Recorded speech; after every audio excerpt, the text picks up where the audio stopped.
कर लूँगा। आदरणीय मंचासीन सभी पदाधिकारीगण, हमारे सेवा भारती के कार्यवाहक डॉक्टर वीरेंद्र जोशी जी और हमारे पूरे अहमदाबाद ज़िले से जो आचार्य या यूँ कहें प्रधानाचार्य जो आप पधारे हैं, आप सभी को मैं प्रताप सिंह चौहान वंदन करता हूँ, नमन करता हूँ। और मैं हरियाणा की धरती से आता हूँ। यहाँ पे कुपोषण की स्वास्थ्य की बात चल रही थी और हमारा हरियाणा सिर्फ एक बात के लिए जाना जाता है, दूध दही का खाना, ये मेरा हरियाणा। और हमारा हरियाणा को लोग खेलों में मेडल्स और फौज के लिए जानते हैं, तो उसका मुख्य जो आधार है वो यही खान पान ही है। तो उसके लिए सबसे जो इम्पोर्टेंट जो उसमें सदस्य है परिवार में, वो माँ है, क्योंकि माँ ही बचपन से बच्चे को आगे बढ़ने के लिए इंस्पायर करती है। उसको पहले से ही उसको मन में होता है कि मेरे घर से एक बेटा तो पहलवान बनना ही चाहिए, एक बेटा तो फौज में जाना ही चाहिए। उसके लिए फिर उसको जो खाना पीना बाकी चीज़ें सब वो सब उसी तरीके से करती है। तो मुझे खुशी है आज हमारे प्रधानाचार्यों में बहुत माताएं बहनें हमारे सामने बैठी हुई हैं और हमारा जो आज का विषय है स्पोर्ट्स, वो भी काफ़ी हद तक आप लोगों के लिए ज़्यादा यहाँ पे रहेगा। हमारे प्राइम मिनिस्टर साहब 2036 में ओलंपिक्स को भारत में आयोजित करने की बात कर रहे हैं, है ना। अभी ये तय नहीं हुआ है कि वो यहाँ होगा या नहीं होगा, लेकिन हमारा पूरा तंत्र उसके लिए काम कर रहा है और ख़ासकर हमारे गुजरात का एडमिनिस्ट्रेशन उस चीज़ पे लगा हुआ है, क्योंकि एक ओलंपिक को होस्ट करने के लिए बहुत पैसा भी लगता है, बहुत बड़ा इंफ्रास्ट्रक्चर लगता है। ये दुनिया में हमने देखा है। तो वो देश को ही करना होता है, वो ओलंपिक कमेटी या ओलंपिक संस्था उसको नहीं करती है ना। तो उसके लिए हम सब ने तैयार होना होगा। तो उसके लिए हम लोगों ने थोड़ा सा अध्ययन किया, थोड़ा रिसर्च किया। हम पिछले 10 सालों से हमारी यूटी फाउंडेशन संस्था फिट इंडिया को लेके काम कर रही है और हमने देश में स्कूलों, कॉलेज, यूनिवर्सिटी से लेके हम लोगों ने फर्स्ट अग्निवीर बैच को भी हम लोगों ने तैयार किया, उनको भी ट्रेनिंग दी। और आपके गुजरात पुलिस के सभी 40 जिलों में गुजरात पुलिस के अपने अधिकारियों और जो सिपाही हैं सभी को हम लोगों ने वहाँ भी ट्रेनिंग दी है, वो सब भी इस ट्रेनिंग का हिस्सा रहे हैं। अभी हमारा जो रिसर्च है कि जो हमारे अलग अलग खेल हैं, हर खेल की अपनी एक फेडरेशन है। क्रिकेट है तो बीसीसीआई है, फुटबॉल है, फीफा है। तो ये हर फेडरेशन अपने अपने खेल के लिए काम करते हैं, है ना। अब हमारा 140 करोड़ का देश है और हम ओलंपिक जैसे बड़े इंटरनेशनल इवेंट में एक गोल्ड मेडल के लिए तरस जाते हैं, है ना। ये बहुत सोचनीय विषय है और उस पर बहुत डीप रूट से हम लोगों को काम करना पड़ेगा, बहुत आगे की प्लानिंग करनी पड़ेगी। प्राइम मिनिस्टर साहब 36 की भी बात कर रहे हैं, आगे 47 की भी बात कर रहे हैं और बहुत आगे तक की प्लानिंग देश में हो रही है, लोग काम कर रहे हैं उस चीज़ पे। तो हम शिक्षकों का, समाज सेवियों का भी उसमें एक अहम योगदान है। अभी पॉलिसी क्या है? पॉलिसी ये है, अभी जैसे आप सब उसको ज़्यादा अच्छे से तरीके से समझते हैं, जैसे आपके स्कूल में जब कंपटीशन होता है, SGFI जब वो कंपटीशन करवाती है तो उसमें कंपटीशन में अंडर 9 का पहला कंपटीशन होता है। 9 साल के बच्चे जिसमें पार्टिसिपेट करते हैं। तो 9 साल तक की उम्र के बच्चों के लिए क्या कंपटीशन होता है? एक 30 मीटर की दौड़ होती है और एक ब्रॉड जंप होता है। सिर्फ 2 एक्टिविटी। अंडर 11 पे भी वही है, 11 साल पे भी सिर्फ 30 मीटर को 50 मीटर कर दिया गया, 50 मीटर दौड़ और ब्रॉड जंप। आप समझो 11 साल तक बच्चे को कोई बॉल एक्टिविटी नहीं मिल रही। ये रिसर्च का विषय है। जो बॉल होती है, बॉल के साथ बच्चे को बहुत अट्रैक्शन होता है। छोटा ही बच्चा रहता है ना, वो खेलने के लिए कुछ भी करेगा, है ना। क्योंकि ये तो हमने बहुत कहानियों में भी पढ़ा है, भगवान महावीर से लेके भगवान हनुमान से लेके जितने भी हमारे ये हुए, वो भी बाल कृष्ण की हम छोटी छोटी ऐसी हमें कितनी ही मिलती हैं कहानियां जिसमें वो बचपन में खेलते हैं। तो बचपन में बच्चों को खेलों के प्रति कैसे हम आगे ले जाएं, है ना। जैसे अभी डॉक्टर साहब बता रहे थे, जो हम कुपोषण का शिकार या हमारा स्वस्थ नहीं रहना, है ना, महिलाओं में भी खासकर, तो वो बचपन से ही माइंडसेट हमारा नहीं है, फिटनेस और स्पोर्ट्स की तरफ माइंडसेट नहीं है। तो प्राइम मिनिस्टर साहब ने फिट इंडिया स्कीम का तो शुरुआत किया, लेकिन वो जमीनी स्तर तक कैसे पहुंचे, ये हम सब की जिम्मेवारी है। तो हम लोगों ने इस पे बहुत डीपली रिसर्च किया, बॉल एक्टिविटीज़ को हम लोगों ने डिज़ाइन किया और खेलों का राजा हम लोग बनाने के लिए काम कर रहे हैं। खेलों का राजा एक्टिविटीज़ हम लोगों ने बनाई हैं, जैसे 3 से 4 साल के बच्चों के लिए क्या एक्टिविटीज़ होनी चाहिए, वो सब एक्टिविटीज़ हमने डिज़ाइन की हैं। ऐसे अलग अलग सब पूरा 4 से 5, 5 से 6, 6 से 7 ऐसा सब हमने बनाया है। और बहुत ही ये ऐसी एक्टिविटीज़ हैं, कुछ एक्टिविटीज़ ऐसी हैं इसमें जिसमें कोई एज बार नहीं है, जिसमें आपके स्कूल का बच्चा और अभिभावक सब साथ मिलके खेलेंगे और हम ऐसे प्रतियोगिताएं भी आयोजित करेंगे। और ये सब अंडर 11 ईयर्स के बच्चों के लिए है। तो हम जो काम कर रहे हैं वो बिल्कुल ग्रास रूट लेवल पे कर रहे हैं, टैलेंट आइडेंटिफिकेशन का काम कर रहे हैं। उससे आगे के लिए फेडरेशंस हैं वो अपना काम कर रही हैं, एक्सपर्ट्स अपना काम कर रहे हैं कि बच्चे को कितने गिलास दूध देना, कौन सी रोटी देना, क्या देना, वो सब कर रहे हैं। लेकिन टैलेंट आइडेंटिफिकेशन कैसे हो, बचपन से बच्चे का इंटरेस्ट कैसे उसमें क्रिएट हो, तो अलग अलग कलर की बॉल बनाई गई है, लाल है, नीली है, पीली है, ऐसे अलग अलग कलर की बॉल के साथ ये एक्टिविटीज़ हैं। और वो एक्टिविटीज़ ना केवल फिजिकली बल्कि मेंटली भी हमें बहुत साउंड करती हैं, उससे हमारे ब्रेन टिश्यूज एक्टिवेट होते हैं और बच्चे पढ़ाई में भी आगे बढ़ेंगे उससे। ऐसा रिसर्च है हमारा। आपके यहाँ RRU राष्ट्रीय रक्षा यूनिवर्सिटी स्टार्ट की गई है, डायरेक्टली होम मिनिस्ट्री से चलती है, एजुकेशन मिनिस्ट्री के अंदर नहीं आती है। और उसमें पूरे साउथ एशिया का सबसे पहला ओलंपिक रिसर्च सेंटर अभी स्टार्ट हुआ। हम भी इनवाइटेड थे वहाँ पे। President madam PT Usha madam, आपके senior vice president Ajay Patel ji यहीं से आते हैं और उनकी जो पूरी रिसर्च टीम है उनके साथ हमारा पहले से ही सब चल रहा है कि वो इस चीज़ को पब्लिश भी कर रहे हैं। तो ग्रास रूट लेवल पे हम बच्चों को कैसे 2036 के ओलंपिक्स के लिए तैयार करेंगे, इसके लिए हम लोग खेलशाला देश भर में बना रहे हैं। खेलशाला जैसे चाइना है या US है, जो टॉप कंट्रीज़ हैं जिनकी हम बात करते हैं कि उनको हमें कॉम्पीट करना है, तो उसके लिए उनका इंफ्रास्ट्रक्चर इतना बड़ा है, वो पैसा इतना ज़्यादा खर्च करते हैं स्पोर्ट्स पे, हम कहीं उसमें आते नहीं हैं, है ना। तो हमारे पास इंफ्रास्ट्रक्चर नहीं है, हम बड़े स्टेडियम्स नहीं बना सकते, सरकार के पास भी बहुत लिमिटेड बजट है ना। हमारी एजुकेशन मिनिस्ट्री, स्पोर्ट्स मिनिस्ट्री के पास बहुत लिमिटेड बजट है।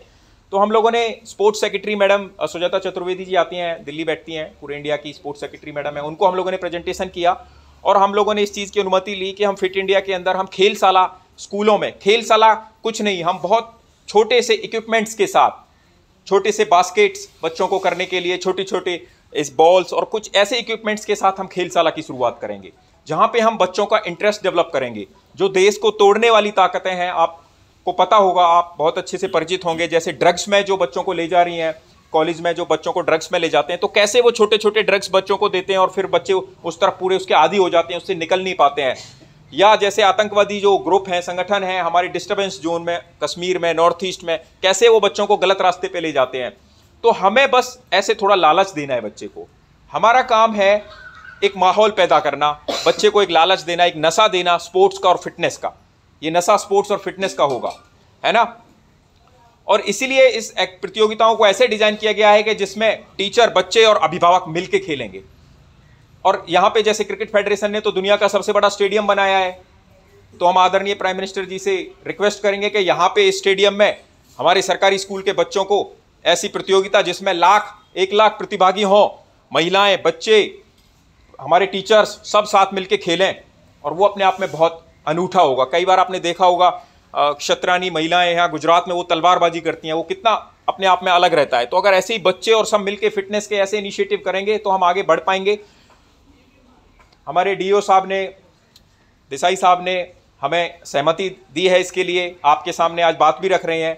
आपके सामने बात इसलिए रख रहे हैं, देखो वैसे तो ये फिजिकल टीचर्स के लिए बात थी, लेकिन हमारे अंडर 5 तक फिजिकल टीचर्स होते नहीं है ना। तो फिजिकल, हमें कोई ज़रूरत नहीं है फिजिकल टीचर की। फिजिकल टीचर करेगा अपना काम, अपने एज पे करेगा, लेकिन हम अगर फिजिकल टीचर नहीं है स्कूल में तो हम क्या कर सकते हैं। तो उसके लिए हम खेल गुरु तैयार कर रहे हैं, उसकी हम ट्रेनिंग दे रहे हैं, इक्विपमेंट्स भी हम स्कूलों तक पहुंचाएंगे। लेकिन सबसे ज़्यादा ज़रूरी है मुखिया का सहमत होना। आप सब मुखिया हैं।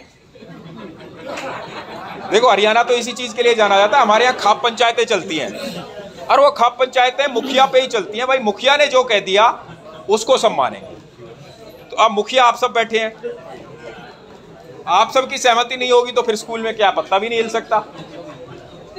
तो अगर आप इस चीज़ के लिए तैयार होंगे तो हम भी कुछ प्रयास करेंगे, हम भी अपने टीम के साथियों को लगाएंगे, कुछ और दूसरे लोगों से रिक्वेस्ट करेंगे कि इसको बड़ी मुहिम बनाई जाए, है ना। तो क्या आप इसके लिए तैयार हैं? देखो आवाज बहुत जोर से आनी चाहिए, क्योंकि यहां से आवाज दिल्ली तक जाएगी तभी आपकी आवाज पूरी दुनिया में सुनी जाएगी। और ये मेरा वादा है, अगर हमने ये पहला कदम उठा लिया ना, इन्हीं सरकारी स्कूल के बच्चों में से 2036 में जरूर कुछ बच्चे खेल रहे होंगे। अरे आवाज सिर्फ 2036 में नहीं रुकेगी, ये जो पहल आप लोग लेंगे ये 2036 में नहीं रुकेगी, ये बहुत आगे तक जाएगी। एक छोटी सी कहानी सुना के मैं खत्म करूंगा अपने वक्तव्य को। ट्रेनिंग की बात हो रही है, दुनिया की बात हो रही है, ओलंपिक की बात हो रही है। आप लोगों ने सिकंदर का नाम सुना है, सबने सिकंदर की कहानी भी सुनी है, उसको विश्व विजेता कहते हैं, है ना।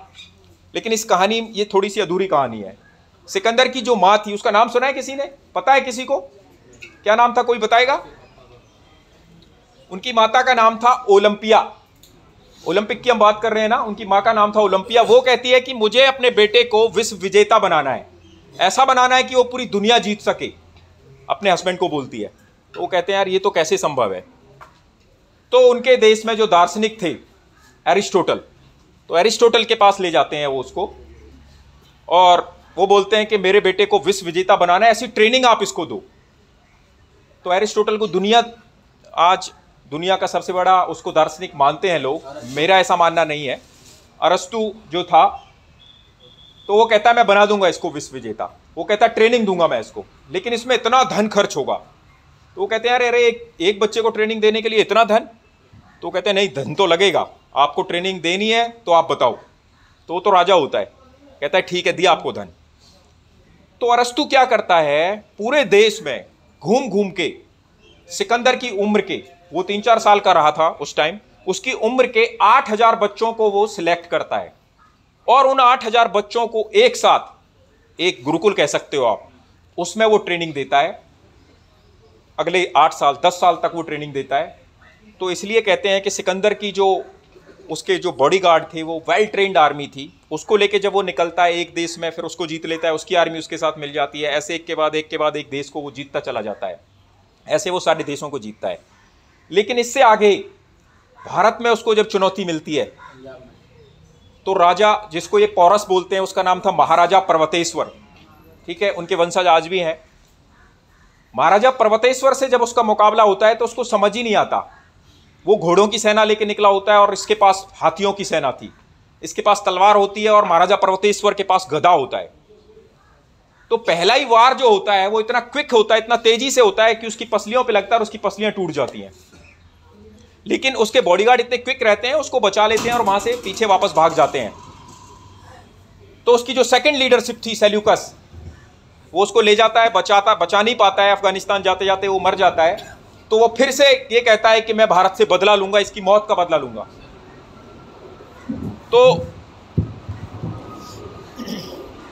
तो यहां पे जो हम बात कर रहे थे कि हमारे जो दार्शनिक है, तो वो दुनिया तो अरस्तु को मानती है, लेकिन चंद्रगुप्त मौर्य को किसने तैयार किया? तो दुनिया के सबसे बड़े फिलोसफर चाणक्य थे। चाणक्य, आज हमारे पास मोबाइल है, हमें पता है कि ओलंपिक्स की तैयारियों के लिए दूसरी कंट्रियों में क्या प्रिपरेशन हो रही है, आप वीडियोस देखेंगे, ये करेंगे वो करेंगे, सारी सूचनाएं आपके पास है। लेकिन उस समय भी उसका ध्यान पूरी दुनिया में क्या गतिविधियां चल रही हैं उस सब पे था। इसका मतलब हमारे पास तंत्र था, हम बहुत आगे थे। हम हजारों साल की गुलामी में रहे, तो इसलिए आज हमारी ऐसी दशा हो गई है ना। हम गुलामी से बाहर नहीं निकल पाते। आपको एक स्ट्रक्चर मिला है, आपको वही फॉलो करना है। अधिकारी कुछ बताएंगे, कोई आपको पॉलिसी दे दी जाएगी, उसी पॉलिसी पे आपको काम करना है। आप में से बहुत कम लोग होंगे जो अपना दिमाग लगा के अपने विद्यालय को और बेहतर बना सकते हैं, और आगे ले जा सकते हैं, और क्या कर सकते हैं। ऐसी क्रिएटिविटी आपको सोचनी चाहिए, करनी चाहिए। तो चंद्रगुप्त मौर्य फिर से हराते हैं सेल्यूकस को, और वो फिर से अगली स्ट्रेटेजी लगाते हैं कि हम अपनी बेटी की शादी चंद्रगुप्त के साथ करते हैं। तो इस तरह से हेलेना की शादियां होती है, वो अलग विषय है। लेकिन मैं आपको ये बताना चाह रहा हूं कि भारत में कितना मजबूत तंत्र था बचपन से शारीरिक रूप से मजबूत करने का। तो हमें उस तंत्र को दोबारा से खड़ा करना है। हमारा जो ध्यान है उसको दोबारा से बच्चों के अंदर लेके आना है ना। अभी ध्यान करते हैं लोग बुजुर्ग में, जब आप रिटायर हो जाएंगे फिर सोशल एक्टिविस्ट बनेंगे और ध्यान करेंगे और वो सब के भाई हमें मोक्ष को प्राप्त करना है, वो नहीं। ध्यान हमारा 24 घंटे का सर्कल है और वो स्पोर्ट्स के साथ, फिजिकल एक्टिविटी के साथ जुड़ा हुआ है। तो हम बच्चों को ध्यान भी कराएंगे, फिजिकल एक्टिविटी भी कराएंगे और उनको आगे तक के लिए तैयार करेंगे। इसके लिए पूरा सिलेबस भी हमने बनाया है।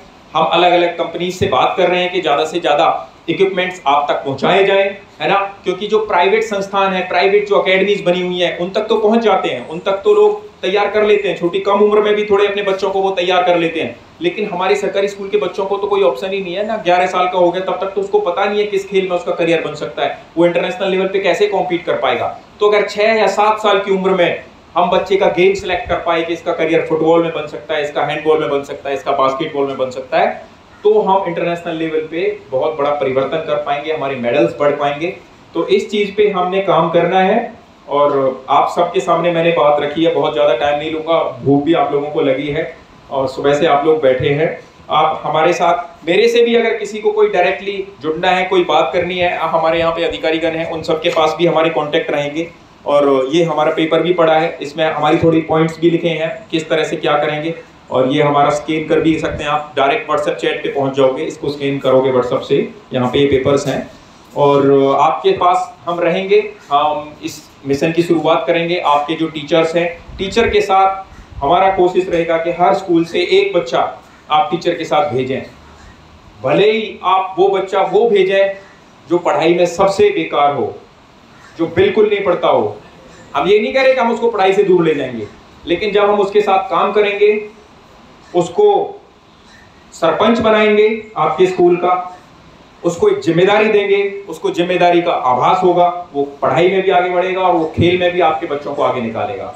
तो टीचर के साथ एक बच्चा जरूर भेजें। जब भी कोई डेट देंगे हमारे आदरणीय डीओ साहब, तो उसके लिए हम वो ट्रेनिंग करेंगे और इस मिशन में आगे बढ़ेंगे।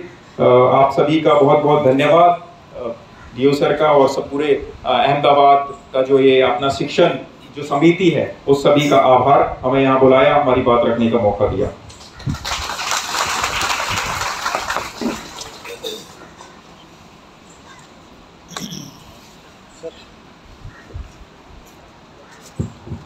हेलो, आज मुख्य शिक्षकों 2 दिवसीय जो कार्यशाला है, प्रथम दिवसीय कार्यशाला में उपस्थित संस्थाना वहीवटी वड़ा आदरणीय शासनाधिकारी साहेबनो आयोजन करने बदल, अમને प्रेरक मार्गदर्शन पूરું પાડવા બદલ ખૂબ ખૂબ આભાર।